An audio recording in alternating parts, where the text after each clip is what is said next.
mad. Yo, attention seeker. Gal clan. Foolishness. Idiot boy. Good crap. Talking broken clocks right twice a day. So he's got some good points, but majority idiotness, man. Kanye West. I don't know where that guy's at, man. If he's gone missing, hasn't he? Bless him, protect him, overstand him, be patient with him, support him. Like, I think he's been through so much, and I think we need to remember what he gave us, and I think he has given our community a lot. He's come up, like, he's dedicated to his art, he's dedicated to his family, his kids, should I say family, I don't know. But I think he's someone that people should take more note from, rather than, take the piss out of him, basically. I think it's very easy to just seek entertainment from stuff that's going on in the world. The culture very much is about just entertainment. And I think if you think a bit deeper, you can take a lot and benefit from what he's going through. Like, he's basically like the sacrificial lamb for our people. And I'm interested to see what comes of everything that he's had to go through. So yeah, protect him. What part of Kanye West? I don't know. He's had a very interesting year. What can we say? Breakdown after breakdown. You know what I mean? And you know what? It's not even really a surprise, if I'll be real. It's like, when you choose your wife, you kind of choose your punishments, innit? And he chose probably the best one he could have chosen for himself. So everything that come from that, I don't know. I'd say that he's his own worst enemy. So I don't know. Kanye, sad guy, man. Where do I start? I don't even know where to start with him. Such a talented artist. Like, watching his Netflix documentary, you really realise he really had that self-belief and belief from his mum, and that helped him, and obviously talent, and it's helped him get to where he's got to. But he clearly is suffering from just a lot. Mental health, I definitely think, is a massive factor.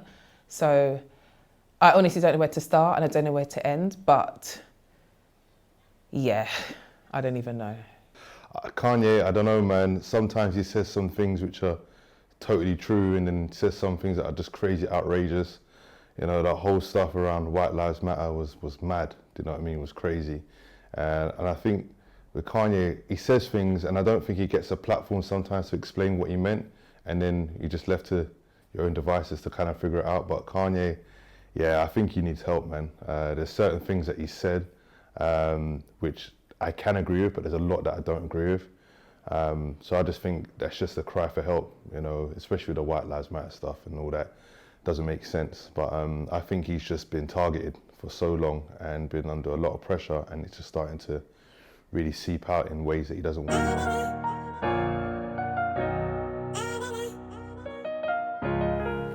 At first I thought it was a prank. I thought it was staged, but it doesn't seem to be the case. And again, man, sometimes with these celebrities, it's like we forget they're human and they got emotions and they get drawn at. So again, man, I just think it's just a celebrity showing a human moment. Wow, I think that was an incredible display of a man saying, forget my career, forget everything. This is about my other half, like my wife. And I think that was something that a lot of men are scared to do these days. We've got this whole simp thing going around, and I think a lot of men would probably put themselves first in that situation, and he was human in that moment, which is very easy to avoid when you are in this machine. And yeah, I want a Will Smith. Put it this way, right? You and your missus are already going through hardships, right? And you're at a show, and a man's getting onto your wife, and you're just there, and everyone's keen laughing and she's looking pissed off, what do you do? And how does she feel about you afterwards if you just stand there also laughing and not saying anything? So I respect what he done. My only thing would be was, let's say Suge Knight was a comedian and Suge Knight was doing that. Would Will Smith do that to Suge Knight? Or if it was Jay-Z? Or would Suge Knight do that to Jay-Z? Or he done it to Chris Rock because he knows, yeah, there wouldn't be no coming back from Chris Rock. So I think I probably would have done the same, but I would have done it to everyone, kind of thing, if that makes sense. Oh shit, was that this year? I forgot about the Will Smith slap, you know? I forgot about that. You know what, yeah? Like, it was out of pocket and that, and people was like getting onto Will Smith about it. But at the same time, I could hear it though. For me, it's unprofessional because you're in a public setting, isn't it? Like, you're there, it's a big event, and he's a comedian, so it's like, yeah, but like, I don't know what they got going on. Like, if Will Smith's got issue with him already, and then I'm front row and you're violating my missus, like, differently, you know what, people who's not from where from and don't understand the concept, I'm like, you know what, cool, say what you're saying. But anyone who's like, I'm like, bro, real life, someone's violating your missus live and direct in front of you, you would probably do a similar thing. So like, what he did is not a mad thing to me, it's just a mad thing because of the setting that they're in. If I was him, I probably would have G-checked man afterwards when we was backstage, like, yo, my guy, like, you're moving a bit mad with that one still, but I think there's probably added weight to it, you know, like, obviously some people was like, oh, the alopecia thing's not that deep, and everyone's opinions are different, innit? But you know, like, if that's your missus, and you've seen her upset about something, or she's crying about something, and she's going through different battles, called, for a woman, like, the hair's important, you know what I'm saying? So, and then you see that, and he's like, raw. Everyone's just been mocking me. Since COVID started, Will Smith's been a laughing stock for very different reasons. And I was like, now you're gonna do this right in front of my face on this big stage. Nah, man, I think he just snapped. And you know what? He probably shouldn't have, but I can understand how he got there. But you know how the industry works. I'm sure he'll pay the price. Damn. I don't condone violence. It's very sad. No, I was surprised. I thought it was fake. I thought it was set up. Yeah. Was it not then? It wasn't fake. No, It wasn't fake. real. It was just weird. I think it was just probably because him and Jada might be going. They might have had an argument that night or something. I don't know, because it was just weird. She probably just let out some stuff like, yeah, by the way, Chris Rock was there as well with me and that other guy. What's that other guy? She's August. Yeah, it's another simp. Starting off with the simps. Yeah, for me, that was disgraceful still. I know a lot of people found it funny, but for me, where I come from, you don't rate a man for hitting someone that's not going to hit back. Do you know what I'm saying? And I don't think Chris Rock gives off that demeanor like he's on some bad man thing. So Will Smith would have been better to ignore that, especially after Jada Pinkett embarrassed him for the whole world to see. You know what I'm saying? She literally slept with her son's friend and then spoke about it on the red table. So that's like proper embarrassing a man. And if I was him, a lot of the stuff that I've seen him go through, I would have stepped a long time. So I don't think that Jada Pinkett's the type of woman that you want to slap anyone for. I mean, I don't know. I'm surprised that Will Smith ain't been tucked in yet, because I know Chris Rock's brother's on smoke, and I don't know, but I was hearing that them man were gonna put money on his head and that. So it was a bit techie still, but yeah, man, it wasn't a good look for Will, man.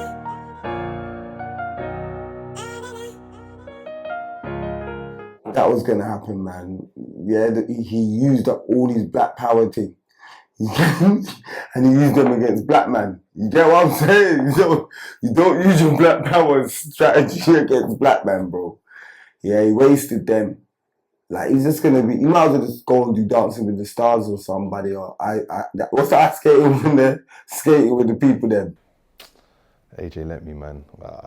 Personally, look, I'm not a boxer, so I don't know what it's like to go in the ring. I've had like fights growing up and stuff, and me personally, I know what it's like to have fear, but going in a ring to fight certain people, he's a real boxer. Usyk's a real boxer. AJ's not really that person for me. I'm not gonna speak bad about him because to go and do what he does takes a lot of guts. But I feel like he's just got to unlock something within him. You know, I think his physique and his boxing skills need improving, but I think that his raw desire, I don't think it's there. So me personally, he's done a lot for the sport, a lot for people in the community, so you can't discount that. He's doing a lot of good. And he's just someone, everyone really likes AJ, innit? Everybody loves AJ, so yeah, I wish him the best, man.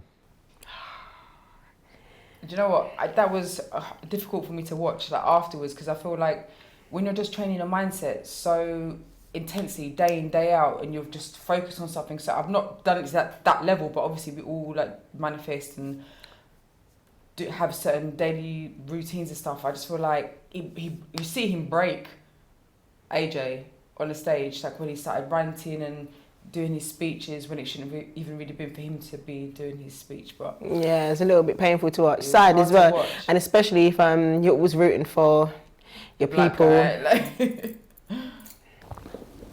The second fight, AJ, I think he gave a better account of himself, but again, the better man won. Not really much else to say about that. Big up AJ though. Look, first of all, AJ he's a legend. I really respect I respect the fact that he didn't train from young to be a boxer, right? I don't know all the technical terms, right? But for him to have been a bit of a delinquent, grown up on the ends, decided that he's going to put his mind to something and become it's the heavyweight champion, right? Mm-hmm. Right, become that, the guy from ends. Right, I don't know, all kudos to him.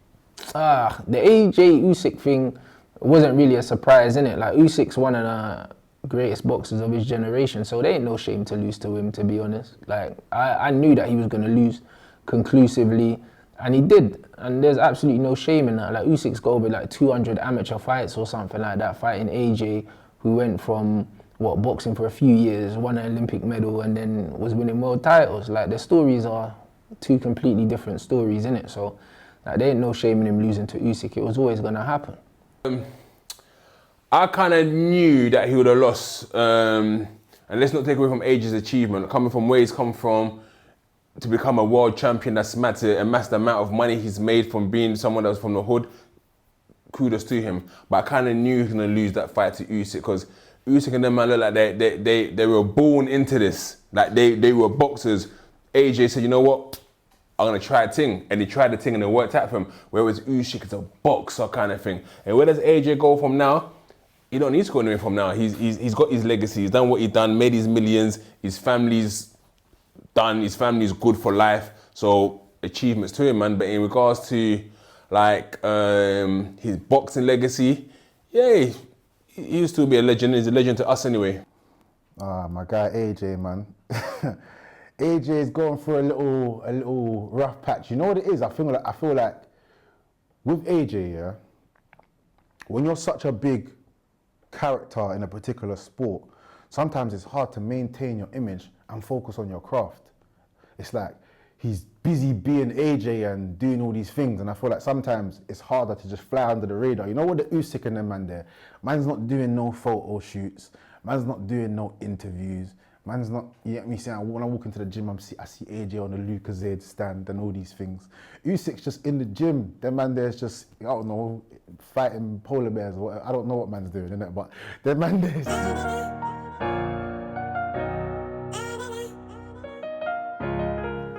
Oh, the Queen passing. I mean, RIP to Queen Elizabeth. But I mean, the slave monarch has been destroyed, so to an extent, I feel like it's just bittersweet, because she's a grandma, you know, she's done a lot for the UK, so I can understand why the UK are also sad about her passing. But for Africans like me, where she's the one that caused a lot of bloodshed, and we still ain't got our reparation.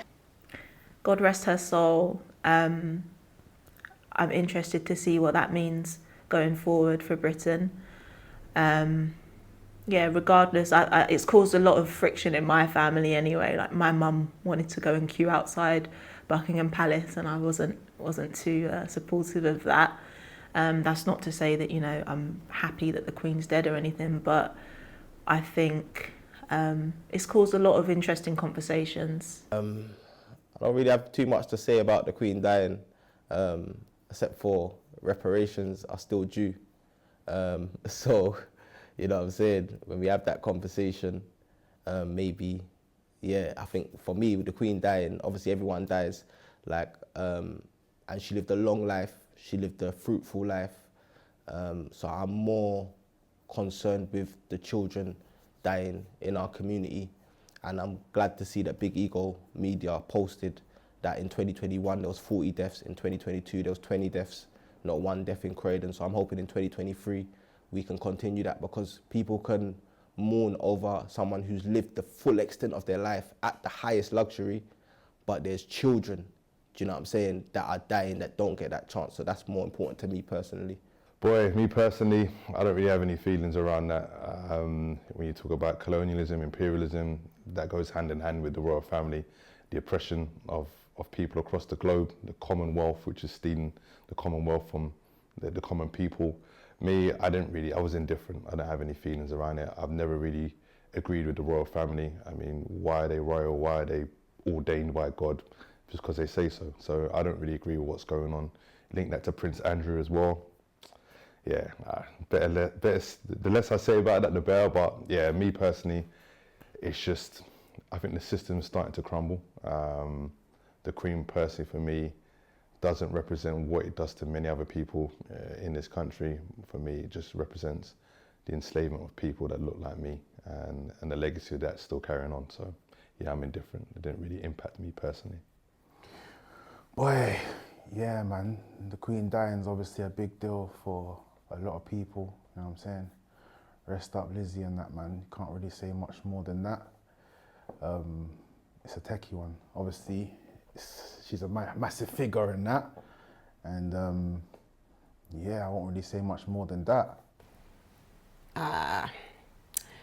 No one wants to lose a mother, a grandparent. That's never nice. Yeah. I had affection for old Lizzie, you know? Lizzie, but at the same time, we have to look at colonialism, imperialism, whatever you want to call it, and see the travesties that the royal family put on African nations, and not even African nations, Asian nations as well. I mean, this little tiny Britain ruled the world, and of course for her, it's not something that she could actually do anything about. It's an establishment that is higher than her. You know, she's the head of it, it's something that's higher than her. We're seeing what's happening with kind of Prince Harry right now, where he's talking up, but there's other powers that be, right? But yeah, I mean, she's a grandma, she was a mother, she was a wife, obviously her partner died before, but rest in peace, man. And yeah, I mean, she's someone I've known from when I was born, you know, the Queen, and now it's gonna be mad. All the new kids being born this year in 2023, but like, yeah, Queen Elizabeth, we're like, huh? Who's that? Just like how we used to be with Queen Victoria and all that, so it's all crazy.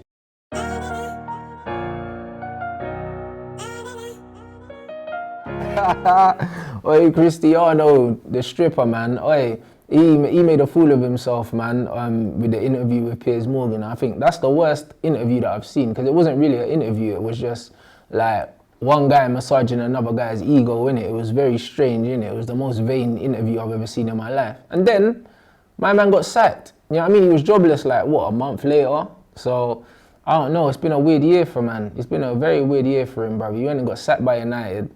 Portugal got dumped out of the World Cup. Then Messi won the World Cup. So it's been a tough time for man. Do you know what I mean? So, I don't know, the game is the game, innit? But he definitely lost that one.